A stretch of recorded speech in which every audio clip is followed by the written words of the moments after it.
You don't want to have it on record. What's your greatest professional failure? I will share my greatest financial professional failure, even though it has nothing to do with the topic of our podcast. So, I'm as we found in the earlier episode where I talked about our fundraising strategy. I'm an absolute nut when it comes to money, spending money, budgeting money. So I was doing I used to do all the errands for the center because we had no one else. Like it was me and like Anna Mary, who was in her 70s. And like she could not go buy like cases of water and whatever because she's elderly. Sure. So I would do all that. So I was like at Walmart and I was at Staples and I was at like all the places we had to go to get all of our stuff. And I decided I was going to treat myself to like French fries. And I accidentally put a $4 French fry on my work card, which I was horrified because I had like this is why people don't trust nonprofits. Honestly, I had committed stealery. I stoleried. I was devastated. I like went back to our bookkeeper who was also on the board and I was like, I stole $4. So the problem was, like, obviously I knew right away. Yeah. And I paid her back. Like, but she didn't note it down anywhere. Because it was $4. So people are like, what's this $4? So she literally, I don't know, she put it in like the cash or a baby bottle. I don't even know. But like it was $4. So she just like put it in somewhere. And so to this day, there's no record. Like if someone went back to 2014 and looked at our credit card receipts, they would find that there's a $4 Mickey D's charge and there's no record of me paying it back. But I did. That's rough. It's bad. It's gonna, if I ever run for public office, it's gonna be the theme of every commercial. Did you know? That one time. Sarah Bowen. Buy French fries on the company card. If it makes you feel better, not that you needed to, because we already know that my professional failure was much more severe than a $4 charge. The way I found out that my work card is not working was because I accidentally like went to go use it for something else. Like I grabbed the wrong card, like at a restaurant, and they were like, they came back and did like the walk of shame, and they were like, "Your card's been declined." And you were like, "Funny story." And I was just like, "Well, that's not even the card I meant to use." So that was a blessing, but also not great. Also not great. Yeah, I still sometimes worry. I'm like, what if one day someone's like getting back the records and they're like, "It'll haunt you, bro." You're gonna be like one of those people who puts out a press release about it and like draws more attention to it. Yeah, Streisand effect is what they call that, in case anyone wanted to know. If I had known how to put out a press release at the time, I confess it to every new treasurer. We just confess it on a podcast. I'll just put it in and be like, Sarah has a confession. Anyway, we're not here to talk about my failures. Of which there was at least one. At least one. I did pay it back. Okay. I did. Okay. No, I 100% believe you. So another time I was so tied up in knots because like if you go to a conference, then then work pays for your dinner. Yeah. But like I'm not this nuts now, but like I was very much like, no, work is paying for me to like keep body and soul together. Okay. Like it's not paying for anything extra. And so I made them split my gluten-free cookie off and put it on like a separate receipt. Oh. So like work paid for like my, I don't know, sandwich. Yeah. And then I bought my cookie separately. And like the other directors at the table were like, what are you doing? Like, do you have a policy against buying cookies? And I was like, well, I don't really need a cookie. I just want the cookie. Yeah.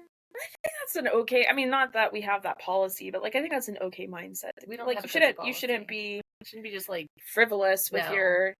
And I'm always very thoughtful. Like if I am eating for work, I don't do anything excessive. Yeah. Like I do like I'm not gonna go eat like a lima bean and say that it was lunch. Right. But like I'll go to Sheets at, like, and spend Firebirds or something. No, I don't know what that is, but like a steakhouse. Oh no. One time a bunch of us went into a steakhouse. Like we just didn't know. We were out like at a conference and we went in and looked at the menu and we all got up and left. We're like, our centers aren't paying for this. We went to Chipotle. There you go. So to say, I think like the one time that I've had a work paid for meal was Chipotle when we went to Columbus. Yes. Remember that? Like we got there and we ordered it in Chipotle. Well, and one time we because took we were a everyone. little scared to go out, so we ordered it. Well, also in Columbus, we took everyone to that chili place. Oh yeah, Skyline That chili. was good. It was an experience. I'm gonna offend like all of the Ohio people, but like I actually don't think that Skyline chili is good. It was different. Like putting chili on your spaghetti noodles is not innovative. I forget what I had. It wasn't that. No, it's probably just a bowl of chili, and I just feel like it was chili okay. with like little hot dog bits in it, which my grandpa used to make for us. So yeah, I was like this is poor people food, but you're not paying poor people prices for it. It wasn't bad. It wasn't that expensive. Anyway. No, it wasn't. No, it wasn't like expensive chili, but it was just like, this is romanticizing being poor. This is an Ohio thing. Which is very on brand for Ohio. I was excited as our director because it was cheap. Yeah. Everyone's like, we should go to Skyline. And I was like, that sounds like a great idea. I mean, I would eat there again, but I don't. It's not like a destination. No. You're not like, I can't wait to get And to there Ohio. are people who feel like it's a destination, and I was like, this is sad. But it's Ohio, and it's like that trip, the destination was Joann's and Skyline chili. It was good. But also, we're here to talk about the Pennsylvania March for Life. Yeah. I don't even know how we got on the Skyline chili thing. Fiscal responsibility. Yes. Be fiscally responsible with your funds, as we are. Yes. And if you accidentally charge your company card for French fries because you're running errands, pay them back. Yeah. And then just let it go. And don't be harping on it a decade later. 10 years later. Don't still wonder if it's going to be the death of you. Or just be like me and just not have a functional work card. Maybe that's what saved you. It honestly, it is. That's why I haven't been in a rush to fix it. It's because I'm like, I probably would have accidentally pulled this bad boy out for Chipotle or my French fries. Then you have to pay Susie back. Yeah, and that would be so much worse than having to tell her the mistake I actually made. I just would like it to be on record that like my credit card is not compromised. No. Like this is not a the credit card's totally safe. Yeah, I was like completely non-functional, but it's safe. Like I feel like people are going to be like, "Wow, she's so irresponsible." I was like, "My card is fine. I need to fix it." We are very on top of expenses here at Promise of Life, yes, which is good. We should be. Yes. So speaking of work trips, we actually went to the March for Life. PA March the for Pennsylvania Life. March for Life. So there's a lot of you may be familiar with the National March, which happens in DC, which always happens in January, which is always freezing and packed. Oh yeah, so packed. And I've been to that. You and I have both been to that, and we've been to it together. A couple of times. And then there's the West Coast March, out in California or wherever, which I'm sure that's fun. Growing quite a bit. Yeah, they get a lot more protesters. Yeah, but it's also grown quite a bit. So since the Roe reversal, states have been doing their own march, and Pennsylvania has done 4? I should have looked that up. Just a few. It started so this was the 4th one, because I think 2021 was their first one, because they've been marching technically before the Dobbs decision. Yeah. So this is our 4th March for Life, and the first march they had a donor, Pennsylvania Family Institute is the one that kind of like manages it. Yeah. And they had a donor that wanted to send a bus from every county, and so the pregnancy centers got like the first crack at the buses. Like you got to sign up for a bus, and you didn't have to pay for it; you just filled it. Mm-hmm. And so I was like, that sounds fun. Mm-hmm. It was not fun. Oh. So I had Tommy with me. He was great. I guess I've just blacked all of this out. Like, I honestly thought we had never been to the PA March for Life. There was a bus and everything. So I took the bus. I was the bus captain, and I had my 11-year-old. Oh, with his this is why I blacked it out. Yes. And I discovered that older people, because my bus was like majority older people, do not pay attention. No, they don't. And so I was very dedicated to not abandoning someone in Harrisburg, and they were very dedicated to not telling me where they were or what was going on. And like, it was like herding cats. Yeah. They wouldn't listen. They wouldn't respond. Like I would like, and you can't call them. No, they're not answering their phones. I was like, they're not answering. Like, that's not happening. So I was like, I'm like a preschool teacher. I'm like, everybody needs a buddy. Like, you gotta stay with your buddy. They did not, so that you can lose 2 of them. They just wandered around. They were supposed to tell me who they were with and give me a phone number. Nobody did that. They just like left the bus, and then I tried to count them when they got back on, and they kept moving around. Yeah. So, like, they would be sitting with, and then they'd be like, oh, I'm going to go talk to my friend. I'm like, no, I just counted you. Like, please sit down. And then my friend Daryl, I would have left him in Harrisburg, which I have told him. He got on the bus. Okay. On the bus. And I counted him into the bus, and he got off. Oh, no, that's a big no-no. And then we were about to pull out, and they're like, Daryl's on the sidewalk. And I'm like, Daryl? Get your butt back on the bus. Like, I will leave you in Harrisburg. So I remember very, like, vividly laying in my bed that night and thinking, I will never be 100% confident that I did not leave someone in Harrisburg. You know, I'm still waiting for that phone call. Just wandering. It felt like that a little bit, though, but when the year we took the bus to the National March, like, you remember that? Oh, and we had, and I can't remember what happened that we ended up getting home so late. Like, was it a snowstorm? I feel like it was a snowstorm. There was one year that it was a snowstorm, but I didn't go that year. Yeah, like, there was something, but it was, like, way later than anyone thought, and I just remember... I remember being so hungry. Yeah, like, at that rest stop, and I think that's where the chaos was at the, I think we like, did lose Breezewood. Yeah. Somebody decided they didn't want to go to the same restaurant as the rest of us, and they just left. And it was like, and they were... and we were all like, where'd they go? Meanwhile, we were eating, like, a $25 quesadilla or something, like, in a gas station. I remember like, thinking, like, this is so good, but we were honestly just so hungry because we hadn't eaten all day. And we'd walked, 800 miles or whatever. Yeah. Yeah, so the Pennsylvania March for Life is way way warmer, first of all, because it happens in September, which is very nice. Yes, I think that's intentional. Yes, it's also in Harrisburg, which is much closer than driving all the way to DC. It's the state capital for those who are in Pennsylvania. Yes, sorry. If you're not in Pennsylvania, I mean, you should know this, because everyone should know the state capital. I don't. I know. You were homeschooled. I didn't learn the song. I don't know the song, but I had to memorize every state. Although, what am I here? How do you pronounce the capital of Louisiana? New Orleans. Do you know how I pronounce it? New Orleans. Baton Rouge. I have no idea what my state capital. That's like the best homeschool joke ever, because then everybody always says Nolans, because that's like for the top of my mind. Well, my stepdad is Cajun, so like we actually just say New Orleans, but that's not the capital. I have no idea. Anyway, so I do know all my state capitals. Wallace, if you're watching this, I'm real sorry. And Mikayla just got disowned by her stepfather, so there goes the family. That makes sense, I guess, to have that. No, it doesn't. No, it does. It's inland. They probably did that just in case New Orleans got wiped out. They're like, we can't do this. We'll put a huge chunk of the population there, but like not the state capital. So Harrisburg is our state capital in Pennsylvania. Yeah. For us, it was a solid 4.5-hour drive, which is about as far away as you can get from Harrisburg and still be in Pennsylvania. Yeah, I mean, because we're on a very far edge of the state, and Harrisburg is pretty much right in the middle. Erie might be a little further, but not much. Like if it is, it's probably about the same. Yeah, I was like, I don't think... So, the interesting thing is, like, I'm part of the state collaborative, and I did not want to drive out the night before to get a hotel. Like, I just didn't. I'm like, I don't want the expense. I don't want to deal with it. I wanted to bring my kids, and it just was too much.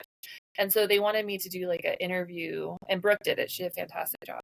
And I was like, I'm not coming. I'm not going to get to Harrisburg at 8 o'clock.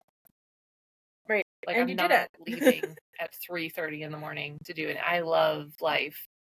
Someone else can do the interview. And she did. She did a great job. So we got there.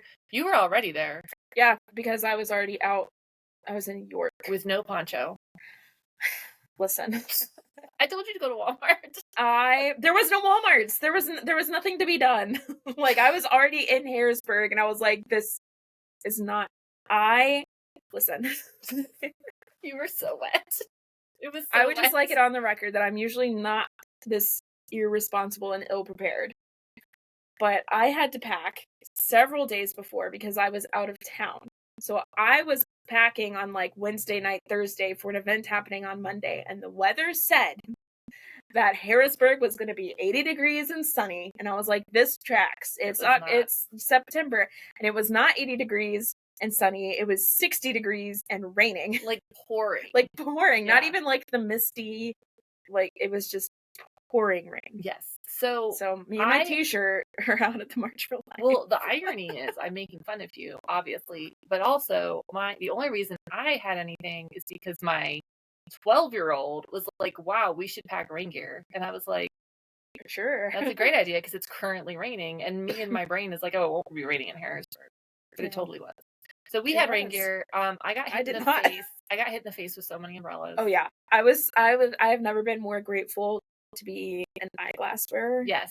Than at the March for I would have Life, been blinded because I am pretty sure that these bad boys saved my eyeballs more than once. Well, and then the fun part is when you run into an umbrella, all the water just lands on you, which for me was fine because I had a poncho on. You just got even. No, I was, before the march even started, I was already soaked because I was there for like the pre-rally worship service, and yeah. The cool thing is, oh, do you want to grab the stickers? Are they right out there? They might be. I don't know. I don't know. Well, and then I'll start again what the cool thing is, and we can show them to people. All right. So the cool thing is, we had planned to hand out these stickers, and we were super bummed because the company we order from always sends them super fast, and they did not, even though we got them expedited. Stickers. And so we didn't have them, and so we ended up taking flyers instead, and we were super bummed about it. But the reality is, we had the stickers, they probably would have like the flyers. I mean, they are vinyl, but I don't know. That was a lot of rain. Yeah, you're asking for a lot out of a sticker. So we would love to share our stickers with you. We have a couple options. We have, this is actually my favorite. This one says pregnancy centers save lives. And then we have this. Okay, this is actually my favorite. I was about to say that one's my favorite. I'm gonna say this about everyone, but this one says pro-life, and then it has little feet. And the cool thing is, these feet are the approximate, because obviously babies are different sizes. The approximate size of the feet of a 23-week baby in the womb, which is the last week you could abort legally in Pennsylvania. Yeah. And so, great talking point. So put on your laptop, put on your water bottle, put on whatever. Then we just have our pro-life without borders logo, baby wearing headphones, which my kids think is hilarious. And then we have our little, just the logo of the baby, like in the heart, little headphones on.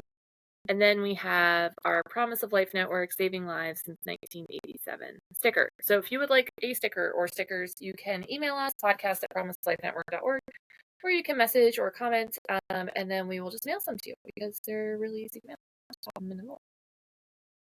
Yeah, we can't wait to have this monkey. It's going to be your monkey. I'm like, I know, and I'm like, great monkey. Oh, is that what we're doing? I've been carrying them around in my backpack in like a little like hefty food container and giving them out to people. I put some on my laptop. Yeah, I gave some to my kids, which is not hard because they love stickers. But I also took some to church and gave them a check.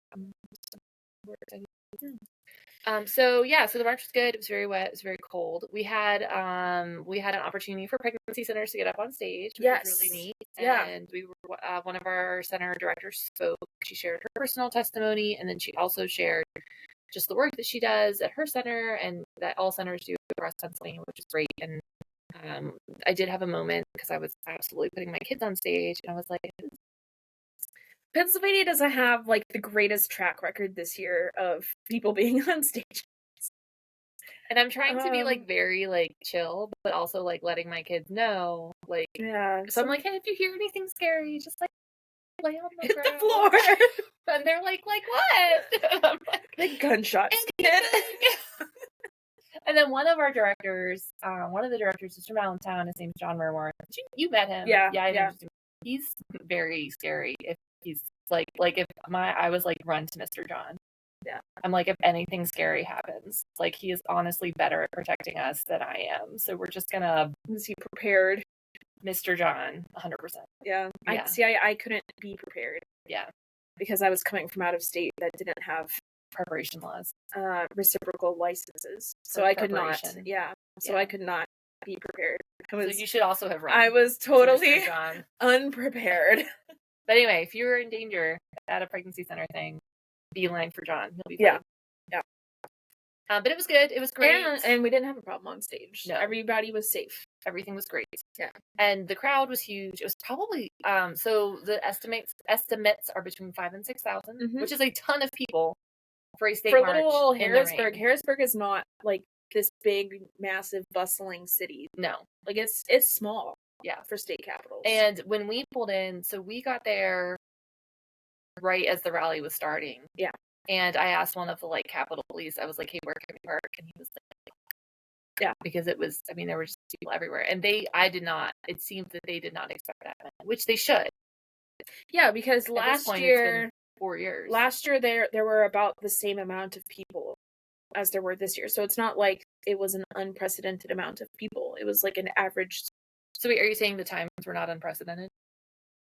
We were not living in unprecedented times? Yeah. I thought that was one of the words that you like hated now. That and worldwide. It's been a while though. Worldwide pandemic. Yeah, global pandemic. Global pandemic. Yeah. Well, it's been a while since we've used unprecedented. Okay, we can be unprecedented again. Yeah, I think we've moved past it. We can't say global pandemics, but we can say unprecedented. Okay. So good, thought police for the day. So I did look at some articles, and I was impressed. Most of the articles were very even-handed. Yes. And a lot of the times the coverage of the National March is very one-sided. Yeah. Like they'll look at like 500,000 pro-lifers, and then they'll put up a photo of like 3 pro-choicers. Yeah. Who literally just came to do a photo op. Yeah. Like the rest of us are freezing our tails off, and we've been standing in the snow for 6 hours. Yeah. And a couple of pro-choicers like truck in for an hour to get their photo taken and truck out, and they're like, "Look, there were protesters and hundreds of pro-lifers." Yeah. There was one article that said there were hundreds of people at the Pennsylvania March, which is technically true. There were hundreds, and then there were a couple thousand more. Yeah. But it was like overall pretty like run-of-the-mill coverage. Like there wasn't anything crazy slanderous or anything. Mm-mm. I was actually a little disappointed. Like I was ready to get on this podcast and be like, let's sock it. We'll light them up. Yeah, no, people were mostly chill. The only one that I read that I was kind of like, what is this? Was and I think I sent it to you. There was an article, and it was about the march, but then it was talking about a bunch of like statistics, right? And they had like polled people in Pennsylvania, and so it was like something crazy, like 92% of Pennsylvanians support abortion, and I was like, that seems wrong. Yeah, and it was stuff like that, and it was like 40% like support abortion up to birth. It just kind of like these random, seems so inaccurate. Yeah, and there wasn't much explanation for how they got and I'm always suspicious of polls anyway. Yeah. Like because it really depends on how you ask the question. Like if you go up to a random person and say, "Are you in favor of abortion under any circumstances?" Well, then they're immediately going to think, well, what if the mother's, because they don't know, like, what if the mother's life is in danger? Exactly. What if it's an ectopic? Like, they're not thinking abortion, not really. And, oh, yeah, I mean, yeah, if they really need it. And then they're like, oh, look, you're in favor of abortion. Yeah. And then that's not it at all. Right. So that was the only thing that had me going like, what? Okay. I mean, Pennsylvania is a very abortion-friendly state. Mm-hmm. It's not the most abortion-friendly state because we do cap it at 24 weeks here. Yeah, which is still crazy, ridiculous. Which is still ridiculous, but there are states that allow abortions up to and through birth. Yeah, yeah, which is apparently also like a debate topic. Like, yeah, like apparently people think that's a lie, and I'm like, people are like, oh no, that never happens. Yeah, like, and they're accusing people who say that of lying, and we're not going to name names because I don't want to get into it. No, we should do a podcast about it.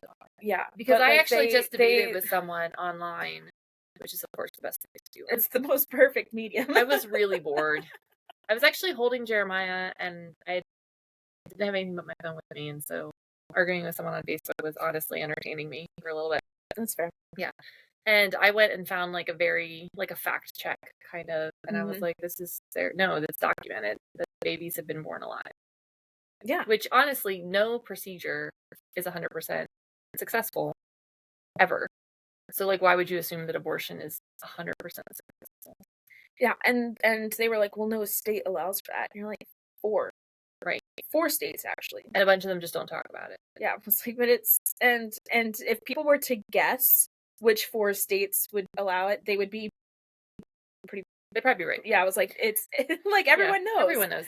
Well, and the thing is too, and this is something I didn't realize before I had the twins, is that it's hard to even get a baby at that gestation, like 24, 25 weeks gestation, from the delivery room to the NICU alive.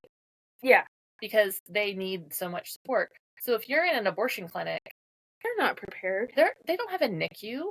Yeah. Was like what are they going to do? Call the ambulance and hope that this 24-week baby can breathe? And what abortion clinics have good reputations for doing that. Right. So it's almost ludicrous to say that it never happens. You could say it rarely happens. I'm not even sure I'd believe that. No, I wouldn't. But you really never. There's no way it never happens. Well, and then they were trying to argue that like no states allow for it. It's like no, there are states that like it would not be a problem, right, if this were to happen. Well, like this isn't like this freak thing that happens and everyone's like, oh no, like there are literally states where this would just be like, no, be allowed for it. It happens. So it's super awful. Pennsylvania has its own issues. I would love to see, obviously, abortion illegal in our state, and I'd love to see it at least pushed down way below 24 weeks. Oh, absolutely. Sure. And I think most Pennsylvanians would, if you ask the right questions. And I was like, I guess it depends on how you frame the question, because I was just so confused, and I didn't know. I was like, yeah. Well, and the fact is, the matter is 6,000 people showed up in the rain. Yes. At the Capitol. Yes. To March for Life. And that says something, because that takes a tremendous amount of commitment. That's a Monday. You're taking off work. Yes. You're taking your kid. There's people there with babies and strollers with like tarps over them so they wouldn't get wet. So, yeah. I mean, the one group that definitely was not well represented was our elderly friends, and I think it's because of the weather. Yeah, I mean, it was slippery. Like it was very slippery. It was, and there's a lot of walking already. Yes. So then you add the rain and you add slip, and it was cold. I was cold. So, well, you also didn't prepare. Didn't have a jacket. But yeah. like in better weather, we would have seen a lot more people, because all of the people who are older would have been out there too. Yes. But yeah, young families, kids, teenagers, and then of course I knew that there were photographers taking pictures of us on stage, and I was like, oh, I'm interested to see if anyone complains that like there's kids on stage, and someone will say like, oh, they don't know what they're doing, and Eli's 12, and he goes, well, they could ask me because I know what I'm doing, and I was like, they could ask you. Yeah, they could, because he would tell them. In no uncertain terms. No, it was a good turnout despite the weather. So I don't even know what it would have looked like if it had been 80 and sunny like AccuWeather told me it was going to be. So we have some pictures to share, which you've seen like going through as we talk, just of, like the day and the weather and whatever. It's the hope and dream anyway. Yeah, and then we have this video that we took that day, so we'll just let that roll right now. And welcome to the state capitol with Sarah and Mikayla and Pro Life Without Borders. It is so wet here today. It is so wet. We actually tried to hand out flyers about the podcast. Yeah. And they are all essentially disintegrating. Yeah. It's bad. I gave some, and people are like folding them up and putting them in their pockets, and I'm like, this is not. They're going to just pull out like a wad of paper at the end of the day and be like, I don't know what this paper is telling me. It's bad. But the good news is that there a ton of people came out, even though the weather was extremely it was inhospitable. We were shuffling. We were shuffling for life. Like, it was more than 1,000 people. Yeah, for sure. Like, easy. We were shuffling for life. We were shuffling marching. We had to just kind of shuffle. And there was a ton of representation from our legislators. Marla Brown was there. She's from our area, which is great to see. PFI was here. They had a representative from Pregnancy Help, which was great. Yes. And we were able to be on the stage. Yes. My face was finally flushed. Yeah, I was tense. It was tense. I was a little nervous about being on a stage. Pennsylvania doesn't have a good track record this year. No, it does not. People on stages. People on stage. So I was worried. If you see it, you'll see two little kids standing in front of me who I'm not putting on the podcast, but I was like, I'm either about to be a great mother or a really bad mother, like depending on how this goes. Yeah, but it went fine. It went and great. To our knowledge, there was no issue of any kind. Nope. Yeah, I mean, I'm sure there were threats. But nothing crazy happened, which is good. Smooth. So we're going to go into the Capitol. There's a zillion people in line, so we are not going to do that. But we left, as you saw in the earlier clip, we left at 5:45 this morning from Western Pennsylvania. And so we did. You didn't. You were already here. And we're going to just, grab some food, grab some snacks, and some dry clothes. And then later we'll get mad about how poor the coverage is. Yeah, because it's like an annual event. They were picking, we passed by a news station that was out filming, and they picked, the back street, kind of off the beaten path point to film, where there weren't a ton of people, because that's not the route of the march. Right. So I actually want to look up that story later. I remember the station. I'm not going to dox him, but it's not really doxing. It's not. Okay, ABC 7. We're the first 3 letters of the alphabet, man. Everybody knows about that. So yeah, there was definitely some of that going on. Yeah, but lots of families, lots of pregnant people. Everybody, and there were signs that they're from Every Life Diapers. We love Every Life. Sponsor us. And they will just say make more babies, which sort of feels like as a diaper company, like you just want more customers. Right. But I'm also not mad about it. It's very pro-life. You do like babies. Maybe you want to go make another baby. I probably won't. You do that. A lot. Just A lot. I'll just be here. Not making a baby. Actively not making babies. Yes. But you will stay tuned for our March for Life special. We'll cover some of the news coverage, and we will also share some of our clips and photos from the day, and we will chat more about it then. See ya. We should probably wrap this up. So yeah, so that was our video. That was our message to you guys the day of the march, and you got to see some pictures. And really wish you'd been there. If you weren't there, plan to be there next year. Take that day off work. Use that vacation time. Bring your kids, even if it's raining. Bring a tarp if it's raining on your kid. Cover them up. And I think it's important to note that the state marches are where it's at. Yes. Obviously, I love the national march, and I hope to go this year. Because I didn't go in whatever January 24's march. I wasn't there, so Yeah, I hope to go for the 25 march. But it's perhaps even more important to go to your state march because since the Dobbs decision, it's been pushed back to the states. Yep. So that's where the fight is now, and so you need to show up for your state. And if your state does not have a march, which I think a lot of them do, but a couple might not. Start one. Show up. Get your grandma, get your kids, get your tarp, and put the word out and show up. We just walk in a circle. Yeah, it was like they're very not complicated. Right. I mean, they have the stage, and you have to get permits and stuff. Like, you can't just show up with 6,000 people. But they have the stage, and they do the concert, and they do the rally. You don't even have to do that, like, your first year. Just show up. And most state capitals have some way to facilitate people speaking with their representatives. And that's important to do. Because we vote for them. Yes. And so they want to know what we think. They need to know what we think. And so make sure that you have the opportunity to go and tell them, like, it is your right as an American. Well, it's your right, and honestly, it's an honor. Yes. Like, to have the chance to go to our capital and be influential and be part of changing our laws to be more godly and more honoring of life. So go to your state march next year or this year if it hasn't happened yet. Start your own state march if you need one. Do not call us. We don't know how to do a state march. I have no idea how to start. Not a clue. I mean, literally. But I'll come walk with you. Yeah. Like if you need a buddy. Unless it's like Wyoming. I'd go to Wyoming. All right. Mikayla will come walk with you. Yeah. Let's do it. Wyoming 2025. And I have friends in Wyoming. Okay. Yeah. Laramie. Shout out to Laramie, Wyoming. Do they watch the podcast? Maybe not. But they might now. They will now. We put Laramie, Wyoming on the map. So email us or comment. We'll send you some stickers, and we'll see you next week.